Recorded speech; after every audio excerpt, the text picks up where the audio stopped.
right, guys, welcome back to another episode of Natty News Daily. This is not my weekly segment. It kind of feels weird introducing the formal podcast to people. We are without Leroy, so I'm jumping in, I guess, as the main host. Dan as color commentary, and we are joined by Ryan Sullivan. If you don't know him, this is someone who we've become very acquainted with over the past couple weeks and months as we've learned of some of his accomplishments and actually having run into each other without really realizing who we were. Actually, what was that? 2000, was it 21? I think we talked about. Yeah, So, or even 22, the Naturmania Pro Universe, right? yep. So Yeah. similar circles, but hadn't really made the formal handshake, if you will. So I'm going to turn it over to you briefly. Let's hear just a little bit about who you are, what you've been doing. We talked off air. I mean, you've been coaching for going on like 2 decades plus. So let's hear a little bit about you. We can see the trophies behind, which I know we'll talk about a little bit. So Mike's all yours. So Ryan Sullivan, my team is Team SUF. We call it the Competition Arsenal. I started coaching around that 2008, 2009 time period around there. I started off with one client, Cody Wire, my first bodybuilding client outside myself. Because when I was doing it myself, no one cared.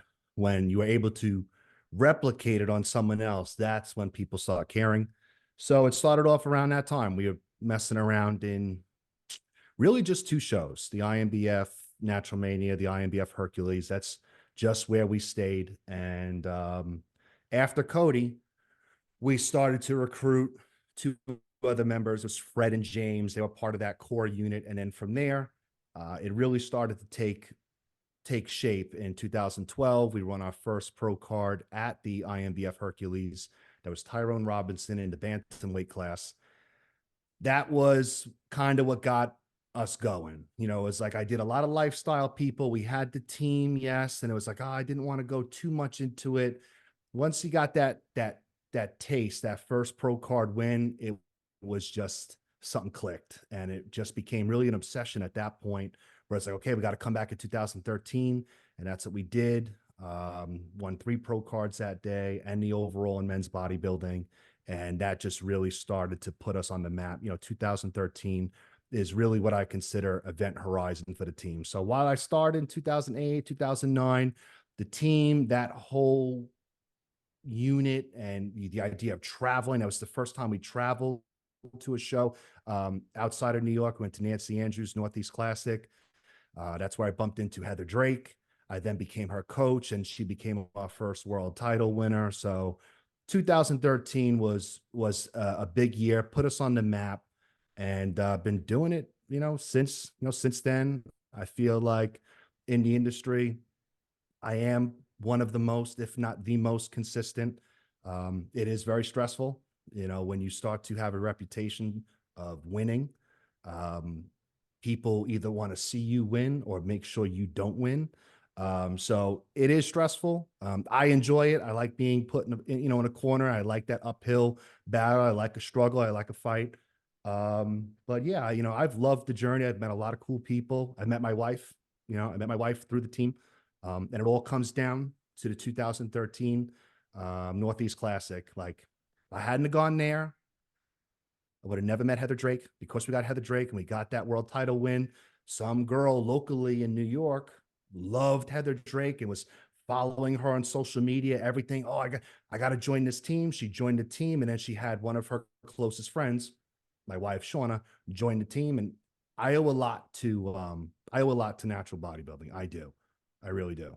Yeah. It seems like, and for those listening, right, there was a couple years gap where you had started, you hadn't won any pro cards. I mean, there could be some critique there, but if people realize those two shows that you were targeting are both very challenging shows, right? You weren't just Yes. going out as a team and just trying to rack up wins at soft shows. I mean, Yeah. those two specifically, and then even the Northeast Classic, right? All very challenging shows. The Northeast in general with the WMBF is pretty challenging. Yeah. So took a while to get there, but then, like you said, just kind of some exponential growth once you started to get the victories. Also, too, was a there's a thing about being new. I'm always a slow starter, but once I get going, there is no stopping it.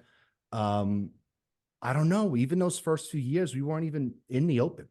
We were just like oh, let's do novice and let's win our novice classes.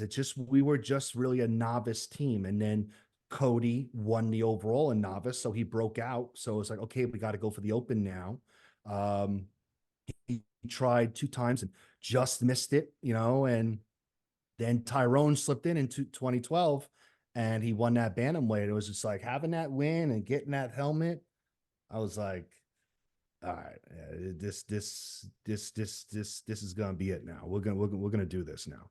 Yeah, yeah. Now, and we know just from kind of knowing you a little bit closer, but there are certain coaches that are kind of known for certain categories. Like when I think of Cliff Wilson, I think of like the top natural men's open bodybuilder. Like that's kind of what he's known for, even though he coaches others. Do you find that that's the case with you, where you have a division or a small group of divisions that you work best with? Um, it started with men's bodybuilding. Like it started with men's bodybuilding, and I've never really bumped into Cliff or his team. There was another team that I used to always run into, and I used to pick up the W's. I was known for men's bodybuilding, and I had the criticism of because I wanted to branch out into females. I did. And, I had the criticism like, oh, you don't work with females and oh, it's all men's bodybuilding, blah, blah, and then I bumped into a girl, Jessica Janasek, who way ahead of her time. If Jessica Janasek was in this era, nobody wants that smoke. She was ahead of her time. But I bumped into her and she won a Fit Body Pro card. Oh, she's too hard for figure, that type of stuff. But getting her was a good spark. But I still was focused mostly on bodybuilding, not because I was a bodybuilder. Cody was a bodybuilder, just fit that way. I did very good with bodybuilding in terms of coaching. We won the Hercules, the overall at the Hercules 3 years in a row, 4 times out of 6 years. Um, we were very well known there. But when we got Jessica Janasek, and her friend Alicia, who I'm very grateful for both of them, it broke me off into the females. And then I started picking up more of those, and then boom, Heather Drake. Heather Drake wins the world title. Then it was the floodgates open, like figure and bikini, and then we started getting we got Leah Hervey, who was already a preset WNBF bikini world champion, but she knew she needed something else. And she came over and we worked very good with her and got her that 3rd world title and put down any criticisms of, oh, Leah's not lean enough, got her a figure pro card. So getting Leah, winning that bikini world title, okay, having Heather Drake, and then once Leah got moved out of the slot, boom, Shauna came in. And then she went back to back overall bikini world titles. People like Sophie Brown, winning the Fit Body world title. Tracy Rabbit, Tracy Springer. These people, they built everything in terms of that female division. And now it's ironic because now people are like, oh, you only work with women. It's just like, no, but okay. We're just very dominant in that, in that sphere of natural bodybuilding. If I had to go in terms of what my favorite divisions are, I love bikini and I love fit body. I feel like those are the divisions that are you have the most amount of wiggle room. There's the most amount of style involved. There's the finesse. Anybody who's been a judge for, the WNBF, especially in the Northeast, they always say, and it's the biggest compliment I can get. When one of your girls walk on stage for bikini or fit body, we always know it's them. Like we always know a Team SUF female. We have a very specific style, and with bikini, that's all Shauna's stuff. Shauna, like I help refine some stuff, but she's the only back-to-back overall bikini world champion, undefeated. Okay. So she handles all that stuff. She's very good with keeping up to date footwork. We look at a lot of things that unfortunately sometimes judges are not even really paying attention to, but we like to. And Fit Body is my baby. Like Fit Body is, we won the Fit Body world title 4 years in a row with 3 different athletes. It's hard enough to win the world title once. Okay. We won it 4 years in a row with three different athletes. We didn't go in with one stud and say, oh, we won it 4 years in a row. Three different athletes, 4 years in a row. Like the stress behind that was like, forget about it. Yeah. But that division, I love that division. Figure. Of course, I always have love for figure. That's where it started with Drake. Edna. Like I love working with those bomb athletes. But if I had to narrow it down to those divisions that I probably favor, like, appreciate the most, it's those two. Okay. So I know you know the numbers. So I want to hear the numbers because you just rattled off a ton of world champs. And then I want to dive into maybe the coaching philosophy and, because I'm sure the listeners want to know how this is possible and how you're, getting these results. So total world champs, wins, stats. Let's hear them real quick. And then let's dive into the philosophy a little bit. I think I forgot. I think I actually forgot. The world champions were at 19. Um, Total wins. I mean, I could look real quick. I just was doing the website too. I mean, that number in itself, right? 19 world championships. And we're talking WMBF world. What we got here? Some others, I 300. believe. So total wins, 371 total wins, 68 pro wins. That's not to do this, but that's a solid number there. Pro wins at 68, 113 natural pro cards, 19 world titles. And with the 113 pro cards, the added context I try to always give everyone is most of those pro cards came via the WMBF. Not to say that I get favoritism WMBF, because there's a lot of people in WMBF who don't like me, but the WMBF has the highest threshold for giving out a pro card. You know what I'm saying? There are other coaches that will go somewhere else and they'll give out pro cards no matter who's on stage, what numbers. There are times where we've picked up wins in the class and gotten no pro card out of it because they needed to be certain amount of numbers. But I like those. I used to be criticized early on about like tracking stats and stuff like that, but it's part of the resume. None of my stats. I don't like the people who artificially inflate their stats. Like I've bumped into people's websites and it's like, wait, you have 113 world titles? Where at? My stats are legit. They're real. Even those pro wins, there's some weird thing in there. I don't count if there's only two or under. Like if you're the only pro that shows up, that doesn't count toward my win count. Right. So a substantial resume, regardless of how you break it down, right? One win here or there isn't gonna I hope change so. that. So what makes it different, right? Like as you said, when your athletes step on stage, judges recognize it, right? So talk us through the process a little bit. Do you find that you have a secret sauce that you put in your preps, or you have a format that you find works really well? Is it the timing, the total weeks of prep? What is it? I think it's really comes down to attention to detail. It's a gift, it's a curse.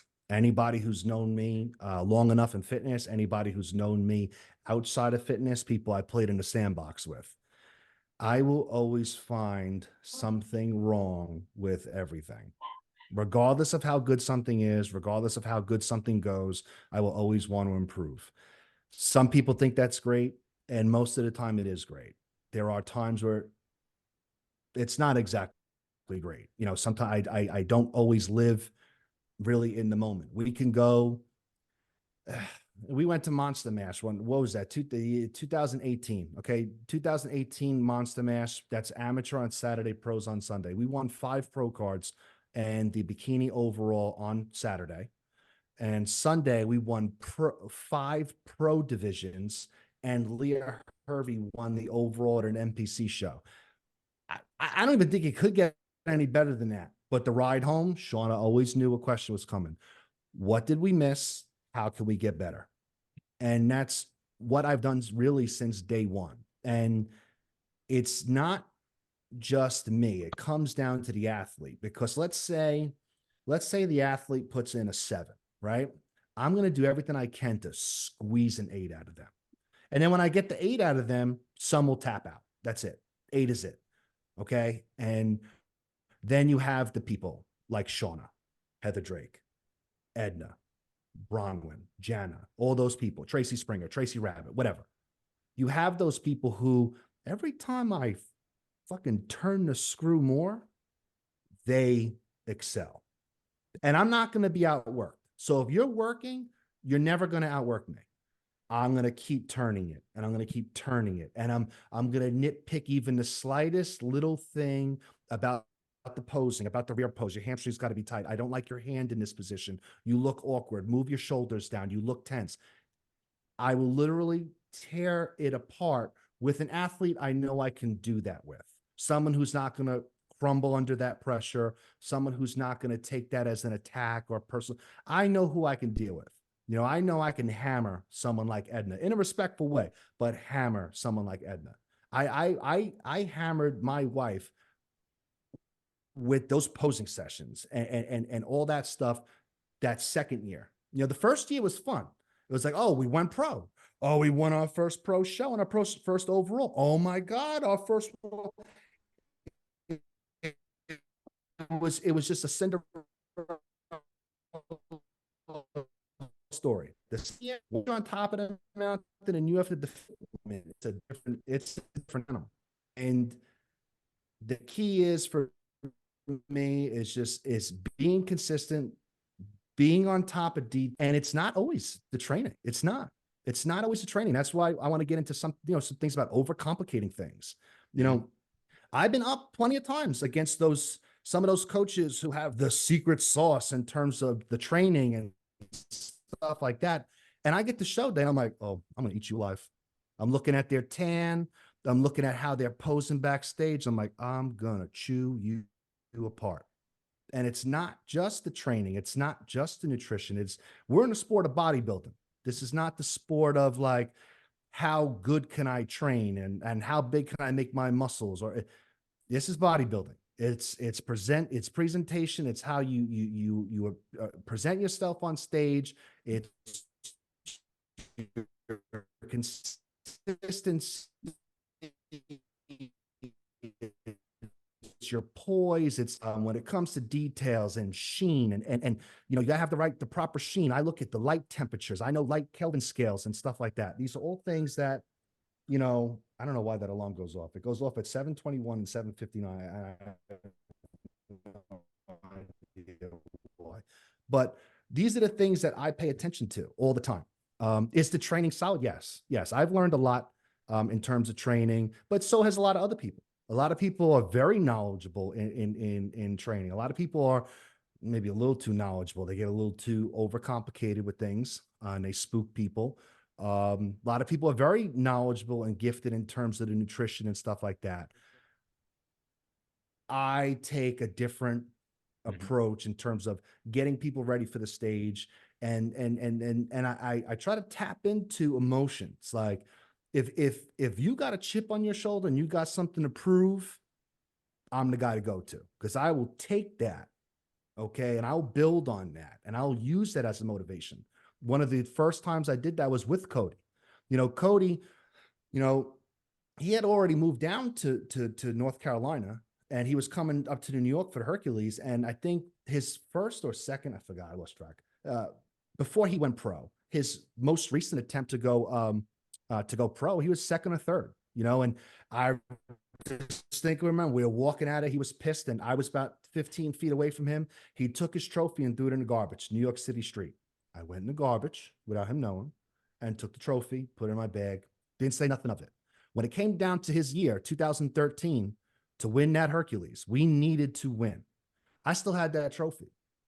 What did I do? I took that trophy. I went to the store. I found a Barbie. I got a skirt off of the Barbie. I put it on his little trophy, mailed it to him, and said, last time you were at the Hercules, this is what they thought of you. And he came in raging. And we won.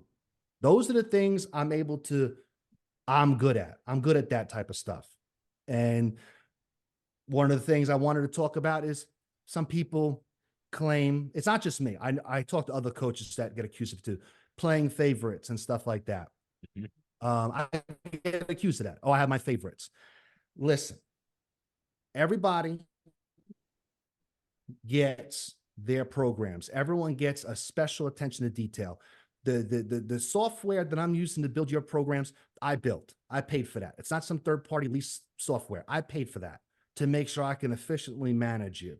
The protocols that you get on show day, I built the software to do that. So I can give you the best possible protocols, notes, and I know over all the years where people aren't reading, how to make it, all that's done. Everyone gets their programs. I give everybody 100%. No one gets a secret program. No one's not getting their messages taken care of. Everyone gets 100% from me. Mhm. Those other people, they may get other things, but that's not the service part. You know, they may get the special banner. Those banners cost money. They cost time. They cost money. Those added things, those are going to go to, they can't go to everyone, because if they went to everyone, they wouldn't be special. Mhm. And I always bring it back to Michael Jordan. Michael Jordan was on the billboard, not BJ Armstrong. Michael Jordan was on the billboard, not Horace Grant. Mhm. And those added steps that I do, those usually do come in for those people who have proven themselves. You know, like everyone gets a shout out, everyone gets a spot on the website, everyone gets a repost, all that stuff. But in terms of the perceived favoritism, a business, an organization, it happens everywhere. Look at WWE wrestling. You know, who gets on the cover? It's the people who are hot. Mhm. Okay. It's not always going to be so fair that way. But in terms of programming, yes, programming, everyone gets what they're supposed to get. Yeah. But It that sounds like attention, it's just yeah, you just go said ahead. it there. High attention to detail, high level of professionalism across the board, right? And that's what potentially sets it apart, where some of the other coaches, not even for their own, maybe more so just ignorance, right? They don't know what to look for. They don't know some of these other small details and factors. And there are a lot of really good coaches that do look at things. There are a lot of good coaches that I'm thinking of a couple that actually do a little bit less of that and allow the client to bring them information rather than you kind of pulling the information from them. So there's a lot of different ways to do it for sure, but your system is working for you. And I think that's the important thing is you got to find what works for you, your philosophy. And if your athletes are responding well to it, that's good, right? Because if it's almost where like if the Yeah. athlete's not going to respond well to your coaching, they're just going to go elsewhere. And it doesn't mean that you weren't a good coach. It's just it didn't Which is, fit, you yeah, know? which is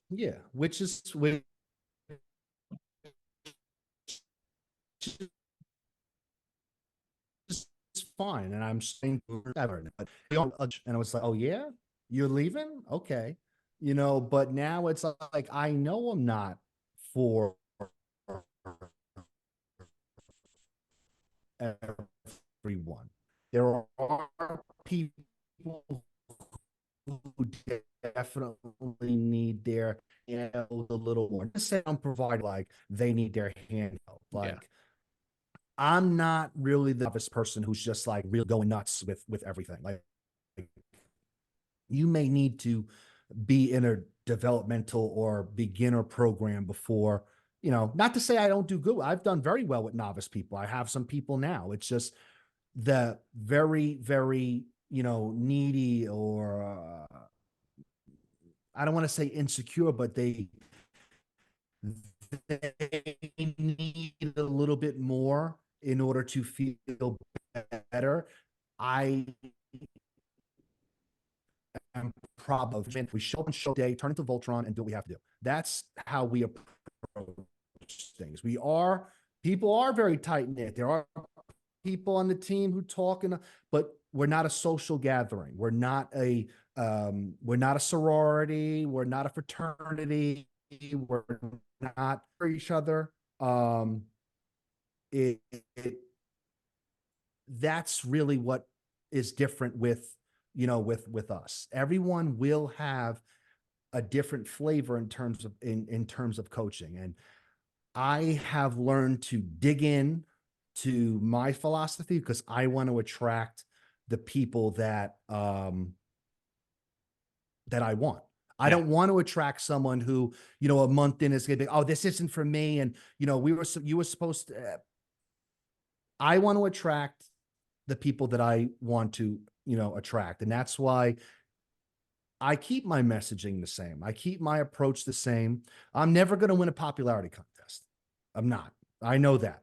But when people want results and people want to win and they want a different approach and they don't want someone who's going to bullshit them, all right, they know they can call me. Yeah, yeah. Well, I want to circle back because you said we've talked about the attention to detail. You talked about overcomplicating it, which may be a little bit like contradictory there, but something that I kind of just latched on a little bit. You talked about the posing, or not the posing, sorry, the tanning in that conversation of things on stage. It wasn't the training, it was the posing, the tanning, all those things. So I'm assuming then you don't just go with the regular show tanner. You might do it yourself, or let's talk about that because I think that's a factor that a lot of people overlook. They just, I'm going to sign up for the show tan. I'm going to show up that day. I'm going to slap it on, and it is what it is. And then people get bad tans, and that can ruin an entire prep. So, what do you do specifically to negate some of that risk? I had the exact same question in mind, James. Yeah. It's funny. Listen, there are some really good tanners there. There are. Okay. And if I could control everything, then I wouldn't have to worry about doing my own stuff. But the problem becomes if there's a real good tanner at this one show and then we're going to another show or then we're traveling for a show, you never know what you're going to get. So we always did our own, we do our own little mixture, we have our own protocols just because I would rather us be in control. Um, it comes out really good. And let's say there is that time where our tan is a 9 and the venue's tanner's a 9.5. Then fine, I don't care. But what happens when the venue tanner's a 7 and we're still a consistent 9? Or what happens when you get a tan on these people and then they sit down and they sweat? It's like, oh, now I got to wait online for touch-ups. And by waiting online, it's a stress. Where's so-and-so? Where is she? Where is she? If there's a problem, we could always fix it. Another thing, again, because I'm a female coach now, sometimes tan perfect, and next thing you know, they go to the bathroom, and then they get a little, a mark on the leg. Yeah. So it's like, again, do you want to go and wait online to get the touch up, or we could do it? I'd rather, the more variables, it's stressful, but the more variables that we hold in our hands, the better we're able to adapt to certain situations, especially things like sheen. I'm very picky with sheen. There are some tanners, yes, who nail it, but too slippery, too shiny, no good. You want a nice sheen, just enough. Don't blur definition. How are the lights today? What color are the lights? What are we looking at today? Yes. What products are you using Those are the then? Are you things. using more of a, Oh, this is the secret sauce? we use a mix. We were messing with Jantana for a while, and I don't know. Something started happening. We had no problems. It was just the rare occurrence, some weird pH or the vegan on the team would turn green, and next thing you know, more and more of this started happening, and I'm like, okay, this is becoming a nightmare now. 2021 with Bronwyn winning that world title, we literally could not tan her armpits until she had to go out on stage. So I had to stop everything and be ready. Okay, they're going on, boom, and get the tan there and hope that the class didn't go long enough because she would turn green. So we stopped using those products. I emailed them and was like, hey, I'm doing everything the way you tell me to. Tell me what I'm doing wrong here. Tell me something. And it just still wasn't working for us. So we went with a mix. It's a blend that we do with Protan. So we're back in the Protan realm, but again, it's a very specific blend and certain protocols and skin prep. That worked out really well. I want to give a shout out to Jess Hyatt. Like, she signed up for a show that she really didn't even have to do, then won both pro cards. So that was cool. Just to test those protocols. Because it's one thing to be like, oh yeah, it works, I put the tan on. We wanted to go through a live testing the whole day, sweating, stress, all this stuff, and we were good. So that's what enabled us to change those protocols. And sometimes it does get rough. There are times that, like the Pro Universe Natural Mania, I don't know if you've ever seen this, but at the Pro Universe Natural Mania, they only let people, the cohorts, you can only go in certain at a certain time. So now if I have to get someone ready, and I'm not allowed in there. I don't want to be rushed. So what do we do? It's like I would go and pay for 2 parking spots. My car has an inverter in it to give me AC power. I bring my own portable tent to attend for tanning people in the parking lot. Just I'll do anything Yeah. to get it done right. It's like I knew that one year once I started going to courts, like this is a problem. How do we overcome the problem? We overcome the problem by paying for 2 parking spots, bringing a tanning tent, having power, bringing a blower fan, doing this right in the parking lot, and walking ourselves in there. This way, I don't have to worry about nobody. No one's telling me, oh, you can't come in. I'm not being rushed. We get in there. Oh, you go on 5 minutes. We haven't even started tan. We'll always find a way to get things done. I've been very creative throughout my career with finding a way. So is that a spray on product then It's that you're using? it's a spray, but you put it on like a mitt though. Oh, you put it on a mitt. Okay. Yeah. And what do you do whenever you don't have, you're not there in person with clients? What do you suggest? We either have the people we'll either have someone like close to them that are on the team go and help out, Okay. or I walk them through the protocols the week of, or if we know that the venue tanner is legit, I'll just look it up and be like, okay, if it's Heidi and someone I know, it's like, okay, we're okay, you're good. But that's the thing too. It's like you got to keep in mind cost. Like nothing against the tanners, nothing. I'm not trying to take away their business, but if you're a coach and you want your competitors to go the distance and do multiple shows, multiple organizations, what do you got there? Multiple memberships, crossovers, entry fees, travel. Okay. And now if you're paying for that tan every time, okay, what's the cost of that tan every single time? Especially if some of those times, those tanners may not be the best. Yeah. I know who the better tanners are, at least in that Northeast realm. And those are people, it's like, hey, if you have the money, then you feel comfortable, I definitely trust them. Okay. Okay. But if you're looking to, again, put a little elbow grease in and put a little work in and to save a little money, you could go with our approach. I might be willing to pick your brain offline at some point in time for my season. Yeah. I had a question. So there's times when obviously your guys, girls are using your product and your color, all of that fun stuff. Does it ever become a problem that your guys and girls look different than other people, that they stand out and maybe that's looked down upon? Or I know that in a more extreme sense, I've seen people that have used Dream Tan in a show that's that nobody else is using Dream Tan, and it's like the black sheep, right? Yeah. So Dream Tan will definitely make you stand out, especially now. Like back in That's the day, the extreme example, obviously. Yeah, Dream Tan was the standard back in the day. And I'm glad that's gone because it was messy.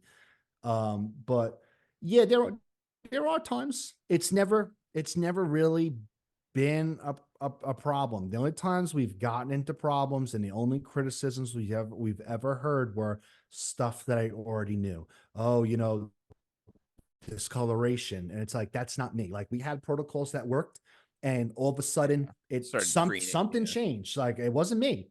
Something changed because it's not just the one. You always have the one. So Sheen, right? We're talking about Sheen.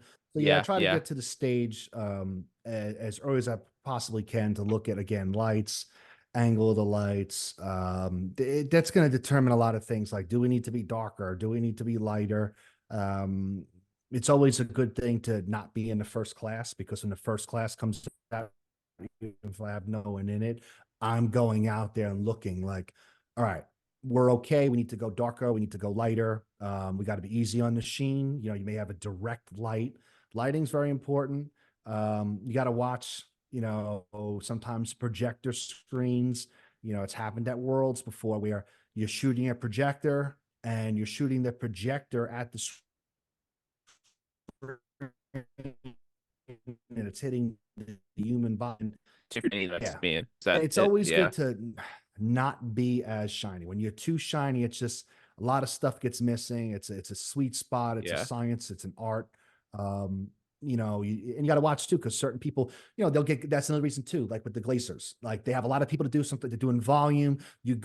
Some people, they dry up real fast. Edna, I have to constantly sheen Edna because you get her, she looks great, and literally 5 minutes later, it's like she's dry.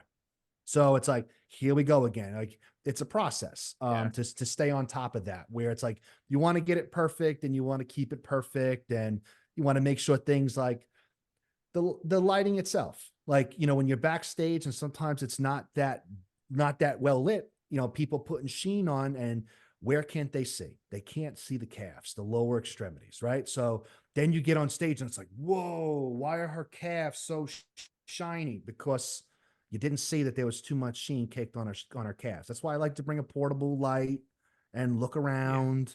You know, that's why I have that gear. Everyone thinks that that gear's, oh, that's Ryan being Ryan. It's like, no, it's actually the most practical. You know, we used to come in with the book bags. I don't like things hanging on my back. James knows I got some problems up there. So it's like, how can I be a nomad and bring everything around with me and have everything at my disposal? Sheen, sugar, salt, NO, a band, my phone, everything.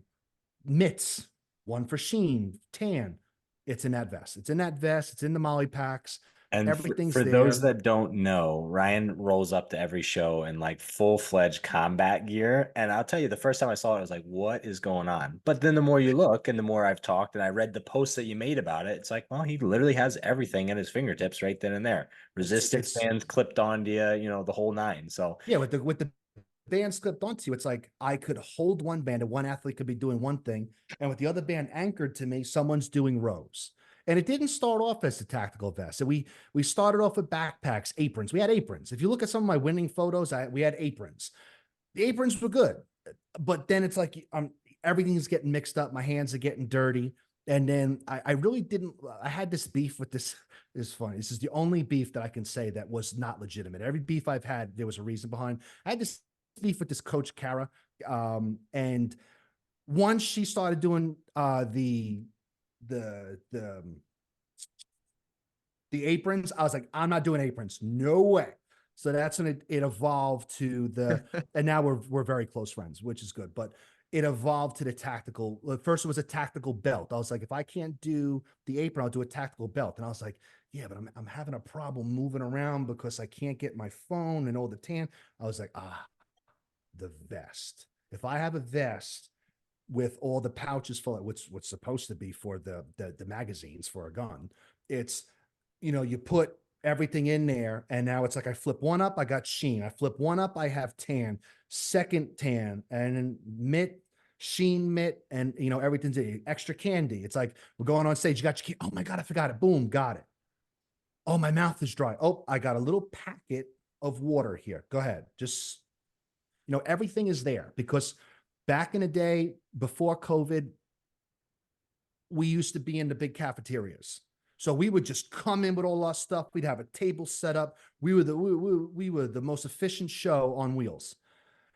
Once we started getting into after COVID and the cohorts, and you know, things are moving faster and stuff like that, we knew we could. No, it became a nomad approach. We became nomads. We needed to be very mobile, lean and mean, but still have all our stuff. We can't sacrifice on what product we have on us or what things we have on us. You know, Shauna, when she goes to the shows too, she has a tactical vest too. She doesn't have everything I have. She has her sewing needle kit because she makes the suits for the girls. So she's got glue just in case. She's got a sewing kit just in case she's got to make adjustments. Everybody's got their own, you know, little thing. mhm. Man, if you're at any shows that I'm at, I might pay you to I've gotten help requests. me. They're like, hey, listen, I know I'm not on your team, but can you like take care of me for the day? I'm like, well, yeah, you know. This is the level Hook deep up the Natty News we crew. talk Come about. on now. Yeah. We'll figure something out. Dan loves that kind of stuff. Dan is to the T, so this is like right up his alley. I'm a little bit more free willy, and I wish I could be like that, but I'm just like, oh, it's here somewhere. I don't know, but I got to work on that. That's my personality. Yeah, But that's one of those it's things, like it does come down to like, I hope the tan's gonna be good, and I hope the product's gonna be good, and I hope I get enough light. Like I'm diligent as I can about, like, I'm white as hell, so I get as many layers done. Like I'm just like, yeah, I need another coat, but yeah. still, it's like it's still reliant on, you know, how good the tanner is there, which Yeah, I've had really good There's tans. there are some really good ones. I There's got a some, really good tan at Mr. America. That Mhm. was is it super tanning? I forget who did it for them.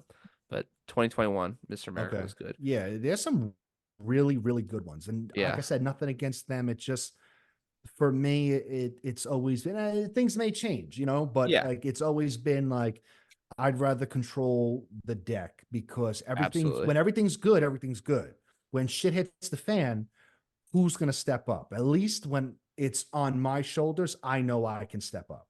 Yeah, yeah. Not on someone else. Someone else in their defense, that tanner is being paid by multiple people for the service.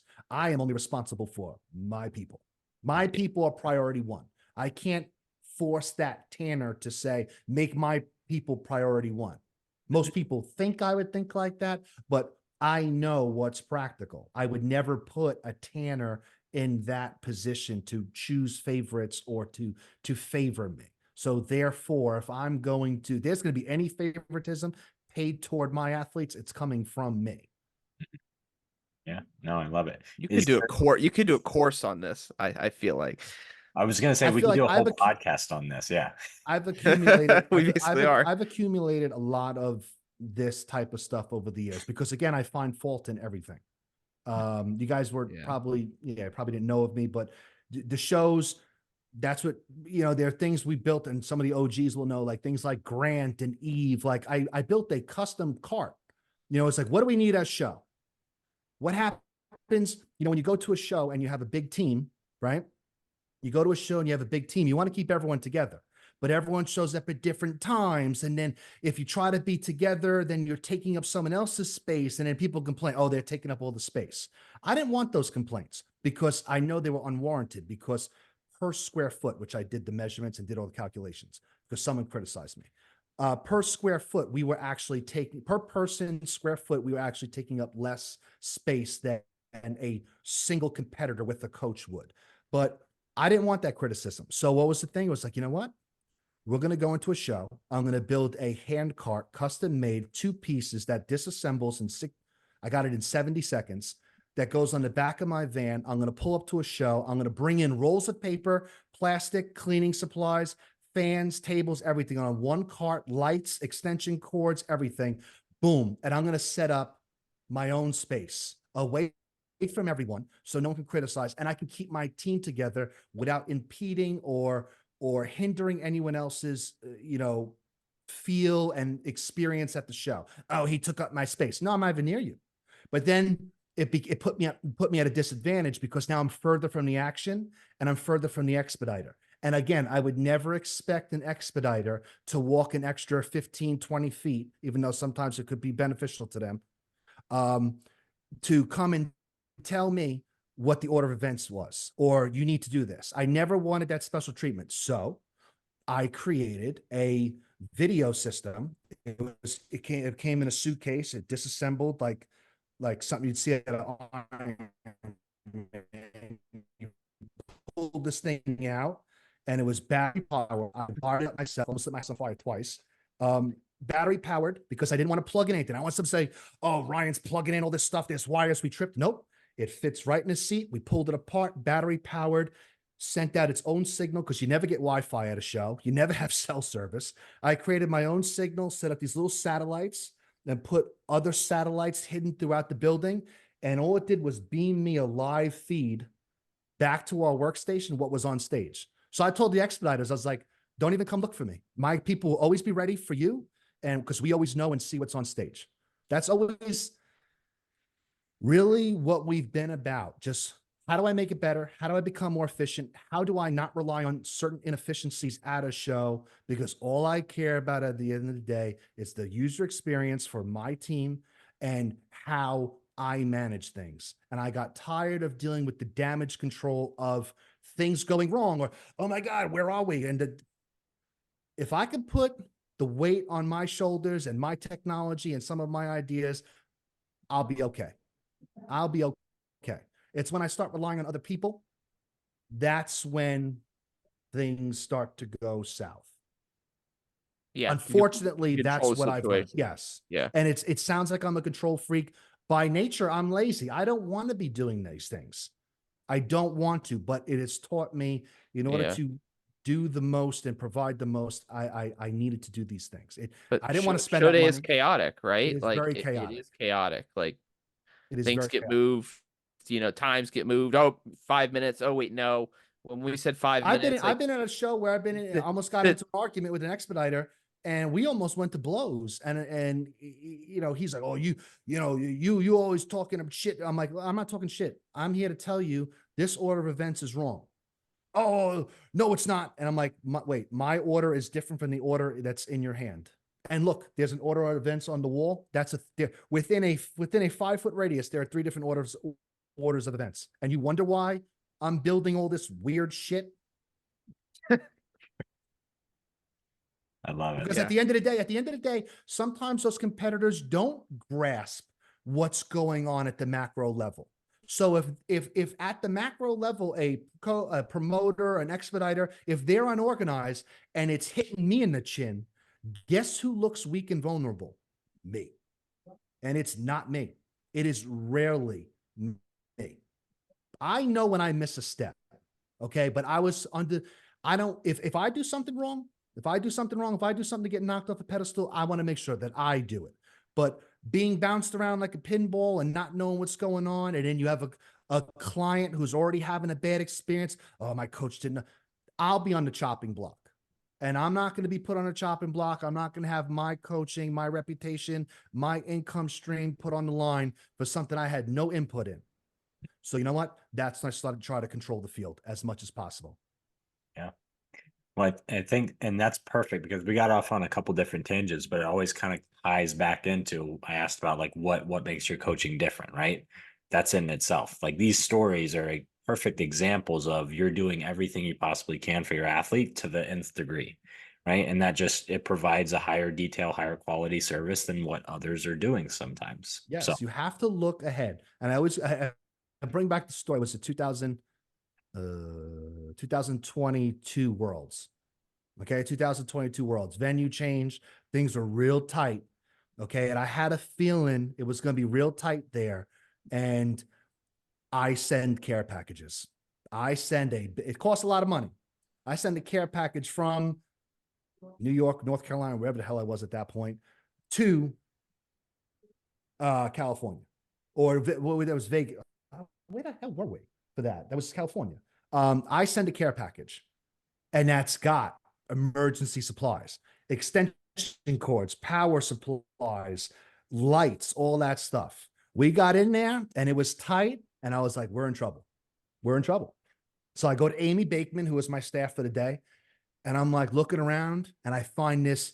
There's like a hallway downstairs, boom, downstairs. It's like kind of like a basement, high ceilings, whatever. But there's a hallway, pitch black. You couldn't see your hand in front of your face in there. And it leads to an exit that was closed off. And I went to Amy. I said, "That's our spot." And she's like, "How? You can't see anything." I was like, "I'm going to get my care package." And I came in, extension cords, lights, everything. And boom, that became our team's spot. And then people wanted to get into that spot. And then one of the expediters is like, "You got to let people in here." I'm like, "No, this is my spot." "Oh, no, no, this is not your spot." I was like, "You want to know why this is my spot? Come here, come step in, come here, boom." And I pulled the plug. "Why'd you do that for?" "Those are my lights.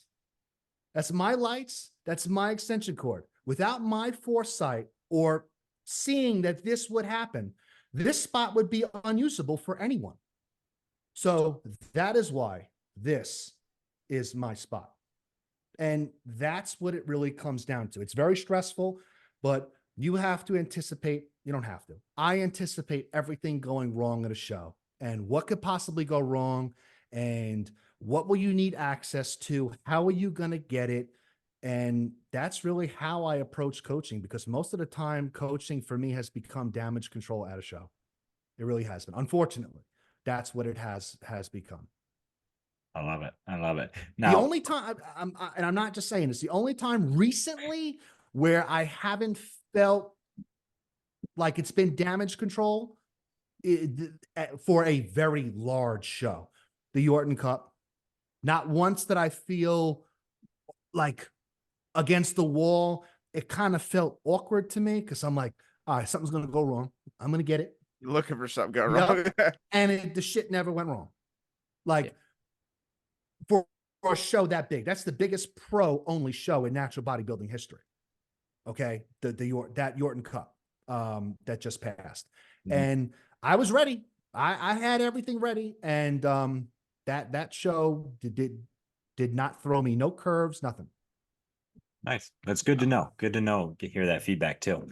So we are closing up on an hour here, and we like to keep this around that mark. So if the listener wants to know more about you, I want to know where they can find you. But let's also leave the listeners with one final message, right? If they take nothing away from this podcast, this episode, what would you tell the natural bodybuilding world of today? Natural bodybuilding world of today. Yeah. That athlete that's listening in, hearing all these crazy stories, all the things that you're doing, what do you want to leave them with? Look for the moderate and the most grounded. You know, if you start to see a coach or someone start to act like a zealot and they start to go with extremes, again, I'm extreme in my messaging, not the message. Beware of that. Like I said, when I came up, it was, old school coaching. And I was like, you're kind of outdated. Now I'm in the middle here and I see the old school people and I know I'm not them. Then I see the other people who are just like kind of overcomplicating things and maybe keeping people on the bench for too long or spooking people away from the sport. And I'm like, yeah, I'm definitely not you. Don't look for people who overcomplicate things. Most of the time, that doesn't exactly mean that they're more intelligent or know what they're doing. I'll take experience over anything, any day of the week. The sport itself, it's going to get interesting the next year or so. Hopefully, we make it out pretty healthy. I do see a lot of good, younger people coming up, so that's a good thing. But my main thing is, again, look for that moderate approach. I always go back to, it fits your macros. I'm having Pop-Tarts all my whole prep. And then the other people on the other end, again, a lot of that stuff is basically really, in the middle. Be consistent, use some common sense, and that's really what's always worked for me. There we go. I love it. And if people want to find you across the different platforms, where can they do that?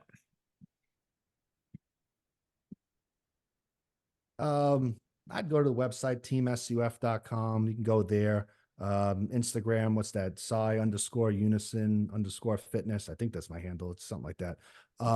Go there and yeah, if you have any questions, shoot me a message. I'm actually, some people think I'm a little extreme. I'm actually, when you get to know me, I'm probably one of the more reasonable and more understanding people. So don't ever be scared to ask a question. I have been through it all in this industry, and I feel like I can help a lot of people who are seasoned in this industry and who are new and wanting to to learn more. All right. Well, Awesome. Awesome. Ryan, I appreciate your time and all your insight, and we'll get you back on because I know we have more to discuss. But again, appreciate your time and thanks for coming on. Thank you for having me.